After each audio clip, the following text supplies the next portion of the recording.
ಈ ದಿನ ಒಂದು ಸುದಿನ ಇವತ್ತು.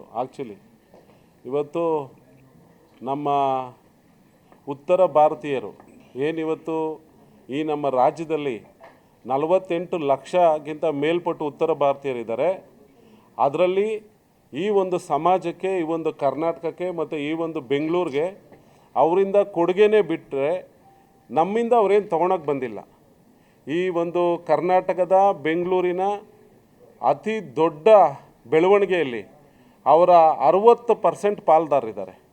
ಆದರೆ ಇಲ್ಲಿನ ತನಕ ಯಾವುದೇ ಒಂದು ಪಕ್ಷ ಅವ್ರನ್ನ ಗುರುತಿಸಿ ಅವ್ರಿಗೆ ಕುಂದುಕೊರತೆ ಏನು, ಅವ್ರ ಕಷ್ಟ ಏನು, ಅವರಿಲ್ಲಿ ಹಿಂದಿ ಭಾಷೆ ಇರೋದ್ರಿಂದ ಅವ್ರ ಕಷ್ಟ ಆಗ್ತಾ ಇರೋ ಕಷ್ಟಗಳೇನು, ಇವ್ಯಾವುದೂ ಯಾವುದೇ ಒಂದು ಪಕ್ಷ ಇವ್ರನ್ನ ಇವತ್ತು ತನಕ ಒಂದು ಕ್ವಶನ್ ಕೇಳಲಿಲ್ಲ.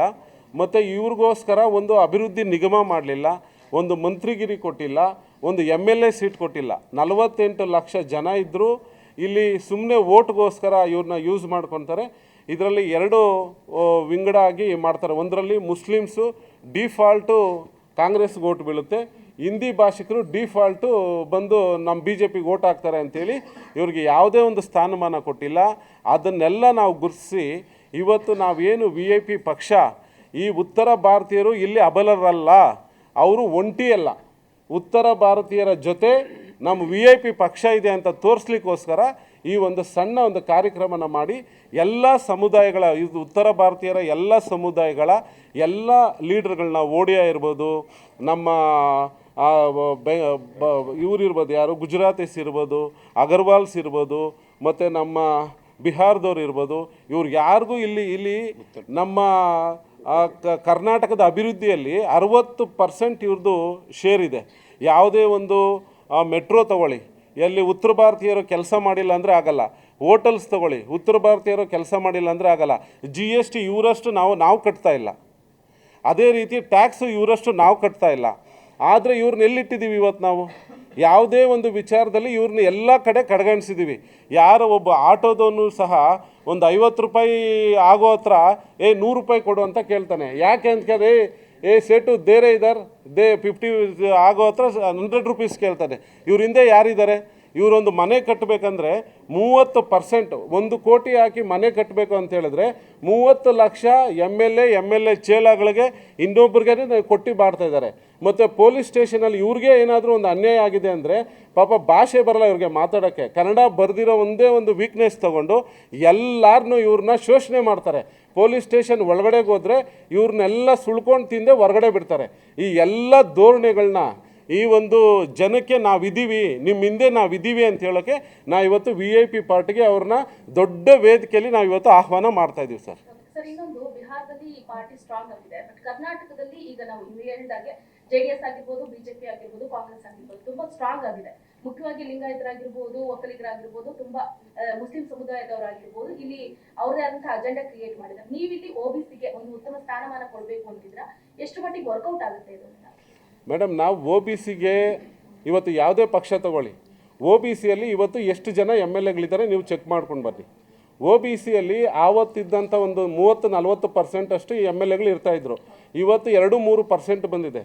224 ಜನ MLAಗಳಲ್ಲಿ 18-19 ಜನ ಇಲ್ಲ. 2028ಗೆ ನಾವು ಹೆಜ್ಜೆ ಇಡ್ತಾ ಇದ್ದೀವಿ. ಈಗ ನೀವೇ ಚೆಕ್ ಮಾಡಿ ಎಷ್ಟು ಜನ MLAಗಳಿದ್ದಾರೆ. ಈ ರೀತಿ ಎವ್ರಿ ಡೇ VIP ಇದು ಏನು ನಮ್ಮ ಎಲ್ಲ ಪಾರ್ಟಿಗಳು, BJP ಇರ್ಬೋದು, ಕಾಂಗ್ರೆಸ್ ಇರ್ಬೋದು, ನಮ್ಮ JDS ಇರ್ಬೋದು, ಹಿಂದುಳಿದ ವರ್ಗಕ್ಕೆ ಯಾರಿಗೂ ಒಂದು ಧ್ವನಿ ಕೊಡ್ತಾ ಇಲ್ಲ. ಆ ಒಂದು ಎಲ್ಲ ವಿಚಾರ ನಾವು ಮನಗೊಂಡಿದ್ದೀವಿ. ಆಮೇಲೆ ಎಷ್ಟು ಈ ರಾಜ್ಯದಲ್ಲಿ 155 ಹಿಂದುಳಿದ ವರ್ಗಗಳಿದ್ದಾವೆ, ಆಮೇಲೆ 46 ಅಲೆಮಾರಿಗಳಿದ್ದಾವೆ. ಅವಕ್ಕೆಲ್ಲ ರಾಜಕೀಯ ಪ್ರಾತಿನಿಧ್ಯ ಎಲ್ಲಿ ಕೊಡ್ತಾ ಇದ್ದಾರೆ? ನಮ್ಮ ಅಜೆಂಡಾ ಒಂದೇ, ಹಿಂದುಳಿದ ವರ್ಗಗಳನ್ನ ಒಳಗೊಂಡು ನಮ್ಮ ಕೋಲಿ ಗಂಗಾಮತ ಸಮಾಜದ ಎಲ್ಲ ಓಟ್ಗಳನ್ನ ಒಗ್ಗೂಡಿಸಿ ನಮ್ಮ ನಿಷಾದ್ ಸಮಾಜ ಇರ್ಬೋದು, ನಮ್ಮ ಉತ್ತರ ಭಾರತ ಜನಾಂಗ ಇರ್ಬೋದು, ನಮ್ಮ ಅಗರ್ವಾಲ್ಸ್ ಇರ್ಬೋದು, ಎಲ್ಲ ಉತ್ತರ ಭಾರತೀಯರನ್ನ ಕಟ್ಕೊಂಡು ನಾವು ನೆಕ್ಸ್ಟ್ ಬರುವಂಥ ಚುನಾವಣೆಯಲ್ಲಿ ಆರಿಸಿ ಬಂದು ವಿಧಾನಸೌಧದಲ್ಲಿ ಯಾವುದೇ ಒಂದು ಸರ್ಕಾರದಲ್ಲಿ ನಾವು ಪಾಲು ತಗೊಳ್ತೀವಿ ಅಂತ ನಾವು ಈ ಮೂಲಕ ನಿಮ್ಗೆ ಹೇಳ್ತಾ ಇದ್ದೀವಿ ಮೇಡಮ್. 2028 ಚುನಾವಣೆ ಇನ್ನೇನು ಸಮೀಪಿಸ್ತಾ ಇದೆ. ಸೊ ಈಗ ಈಗಾಗಲೇ ಹೇಳಿದಾಗೆ 3 ಪಾರ್ಟಿಗಳು ಸ್ಟ್ರಾಂಗ್ ಆಗಿದೆ. ಈ VIP ಪಕ್ಷ, ನಿಮ್ಮ ತಂಡ ಈಗ ಯಾವ ರೀತಿಯಾದಂತಹ ಒಂದು ಬಲವನ್ನ ತೋರ್ಪಡಿಸೋದ್ರ ಮುಖಾಂತರ ಈ OBCಯಲ್ಲಿ ಇರುವಂತಹ ಜನರನ್ನ ಹಾಕೊಂಡು ಹೆಂಗೆ ಪಕ್ಷ ಸ್ಥಾಪನೆ ಮಾಡ್ತೀರಿ ಇಲ್ಲಿ ಕರ್ನಾಟಕದಲ್ಲಿ ಅಂತ? ಮೇಡಮ್, ಕರ್ನಾಟಕದಲ್ಲಿ ಈಗ ನೋಡಿ, ನಮ್ಮ ಉತ್ತರ ಭಾರತೀಯ ಸಹೋದರರು 48 ಲಕ್ಷ ಜನ ಇದ್ದಾರೆ. ನಮ್ಮ ಕೋಳಿ ಗಂಗಾಮತ ಸಮಾಜ ಇಲ್ಲಿ 60ರಿಂದ 70 ಲಕ್ಷ ಜನ ಇದೆ. ಇತರೆ ಹಿಂದುಳಿದ ವರ್ಗಗಳು ಎಲ್ಲ ನಾವು ಕ್ರೋಢೀಕರಿಸಿದ್ರೆ 2.5 ಕೋಟಿ ಜನಾಂಗ ನಾವೇ ಇದ್ದೀವಿ. ನಾವೆಲ್ಲ VIP ಜೊತೆ ನಾವೆಲ್ಲರೂ ಇರ್ತೀವಿ, ನಾವೆಲ್ಲರೂ ನಿಮ್ಗೆ ಆಶೀರ್ವಾದ ಮಾಡ್ತೀವಿ ಅಂತ ಹೇಳಿದ್ದಾರೆ. ಆ ವಿಚಾರನ ನಾವು ಇಟ್ಕೊಂಡು ಈಗಾಗಲೇ 60 ಕ್ಷೇತ್ರನ ನಾವು ಗುರುತಿಸಿದ್ದೀವಿ. ನಾವು ಯಾವುದು 224 ಕ್ಷೇತ್ರ ಆಗ್ತೀನಿ, 224 ಕ್ಷೇತ್ರದಲ್ಲಿ ಆರಿಸಿ ಬರ್ತೀನಿ, ಈ ಥರ ಇಲ್ಲ. 60 ಕ್ಷೇತ್ರದಲ್ಲಿ ನಾವು ಈಗ ನಮ್ಮ ಕ್ಯಾಂಡಿಡೇಟ್ನ ರೆಡಿ ಮಾಡ್ತಾ ಇದ್ದೀವಿ. ಅದರಲ್ಲಿ ಗ್ರಾಮ ಪಂಚಾಯತಿ, ಜಿಲ್ಲಾ ಪಂಚಾಯತಿ, ತಾಲೂಕ್ ಪಂಚಾಯತಿ ಮತ್ತು ಈಗ GBA ಬರೋದ್ರಿಂದ ಎಲ್ಲದರಲ್ಲೂ ನಾವು ಉರ್ದುಂಬಿಸಿ ನಾವು ಕಾರ್ಯಕರ್ತರನ್ನ ರೆಡಿ ಮಾಡ್ತಾ ಇದ್ದೀವಿ. ಮುಂದಿನ ಎಲೆಕ್ಷನ್ನಲ್ಲಿ ಕನಿಷ್ಠ ಪಕ್ಷ ಒಂದು 40ರಿಂದ 50 MLAಗಳು ನಮ್ಮವ್ರು ಆರಿಸಿ ಬರ್ತಾರೆ. ಆವತ್ತು ಯಾವುದೇ ಸರ್ಕಾರ ಇಲ್ಲಿ ರಚನೆ ಆಗಬೇಕಂದ್ರೆ ವಿತೌಟ್ VIP ಯಾವುದೇ ಸರ್ಕಾರ ಇಲ್ಲಿ ಆಗೋಕ್ಕೆ ನಾವು ಬಿಡಲ್ಲ. ಈಗ ಕರ್ನಾಟಕದಲ್ಲಿ 5 ಗ್ಯಾರಂಟಿಗಳು ಅನುಷ್ಠಾನದಲ್ಲಿದೆ. ಗೃಹ ಜ್ಯೋತಿ, ಗೃಹಲಕ್ಷ್ಮಿ, ಯುವನಿಧಿ, ಶಕ್ತಿ ಯೋಜನೆ ಕೂಡ ಈಗಾಗಲೇ ಒಂದು ಕಡೆ ರಾಜ್ಯದಲ್ಲಿ ಅದೇ ಆದಂತ ಒಂದು ಪ್ರಾತಿನಿಧ್ಯನ ಇದು ಮಾಡಿಲ್ಲ. ಸೊ ಈ ಗ್ಯಾರಂಟಿಗಳ ಮುಂದೆ VIP ಎಷ್ಟು ಮಟ್ಟಿಗೆ ಒಂದು ಪ್ರಾಬಲ್ಯತೆಯನ್ನು ಬೀರಬಹುದು ಅಂತ? ಮೇಡಮ್, ಈಗ 48 ಲಕ್ಷ ಜನ ಉತ್ತರ ಭಾರತೀಯರಿದ್ದಾರೆ. ಅವ್ರಿಗೊಂದು ಗ್ಯಾರಂಟಿ ಹೇಳಿ, ಯಾವ ಗ್ಯಾರಂಟಿ ಕೊಟ್ಟಿದ್ದಾರೆ? ಅವ್ರ ಹತ್ರ GST ಕಿತ್ಕೊತಾರೆ, ಇನ್ಕಮ್ ಟ್ಯಾಕ್ಸ್ ಕಿತ್ಕೊತಾರೆ.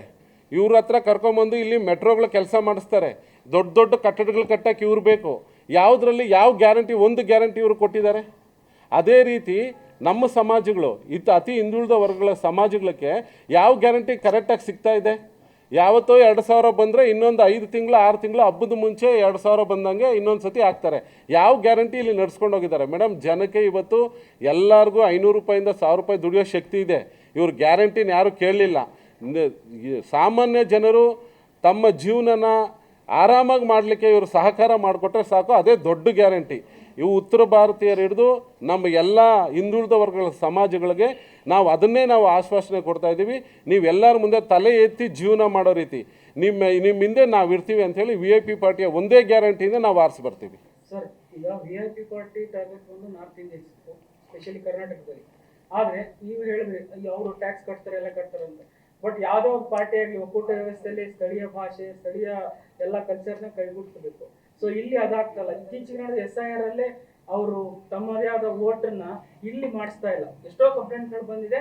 ಅಲ್ಲಿ ಎಲ್ಲಿ ಅವ್ರ ಪೂರ್ವಜರು ಇದ್ದಾರೋ ಅದನ್ನ ಉಳಿಸ್ಕೊಂತಾರೆ. ಹಾಗಿದ್ದಾಗ VIP ಪಾರ್ಟಿ ಯಾವ ಒಂದು ಡಿಸಿಷನ್ ತಗೊಳುತ್ತೆ? ಸರ್, ಇಲ್ಲಿ 20 ವರ್ಷದಿಂದ VIP ಪಾರ್ಟಿ ಜೊತೆಯಲ್ಲಿ ಉತ್ತರ ಭಾರತದಲ್ಲಿ ನಮ್ಮ ಉತ್ತರ ಭಾರತೀಯರು ಎಲ್ಲ ರಾಜ್ಯದಲ್ಲೂ ಸಪೋರ್ಟ್ ಇದ್ದಾರೆ.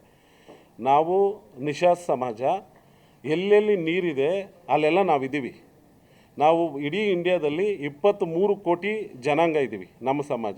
ಈ ಒಂದು ಬೆಂಗಳೂರಲ್ಲಿ ಈಗ SIR ಬಂದಿರೋದ್ರಿಂದ 2003ನಲ್ಲಿ ಎಲ್ಲಿ ವೋಟ್ ಮಾಡಿದ್ದಾರೆ ಆ ನಂಬರ್ ಕೇಳ್ತಾ ಇದ್ದಾರೆ. ಆ ನಂಬರ್ ಹಾಕಿ ಇಲ್ಲೂ ವೋಟರ್ಸ್ ಆಗ್ತಾ ಇದ್ದಾರೆ. ಅದರಲ್ಲೇನಿದಿಲ್ಲ. ಇಲ್ಲಿರೋರು ನಾವು ವಾಪಸ್ ಹೋಗ್ತಾ ಇದ್ದೀವಿ, ನಮ್ಮ ವೋಟ್ ಕ್ಯಾನ್ಸಲ್ ಆಯಿತು ಅಂತ ಯಾರೂ ಇಲ್ಲ. ಆ ರೀತಿ ಕಟ್ ಮಾಡಿದ್ರೆ ಒಂದು 10 ಲಕ್ಷ ಜನದ ಕಟ್ ಮಾಡ್ತಾರೆ. ಇನ್ನು 38 ಲಕ್ಷ ಜನ ಉತ್ತರ ಭಾರತೀಯರು ಮತ್ತು ನಮ್ಮ ಅತಿ ಹಿಂದುಳಿದ ವರ್ಗದವರು 2.5 ಕೋಟಿ ಆಗ್ತೀವಿ. ನಾವೆಲ್ಲರೂ ಸೇರಿ ಈ ಸತಿ ಎಲೆಕ್ಷನ್ನು ನಾವು ಲಡಾಯಿಸ್ತೀವಿ, ಗೆದ್ದು ಬರ್ತೀವಿ 50 ಸೀಟು.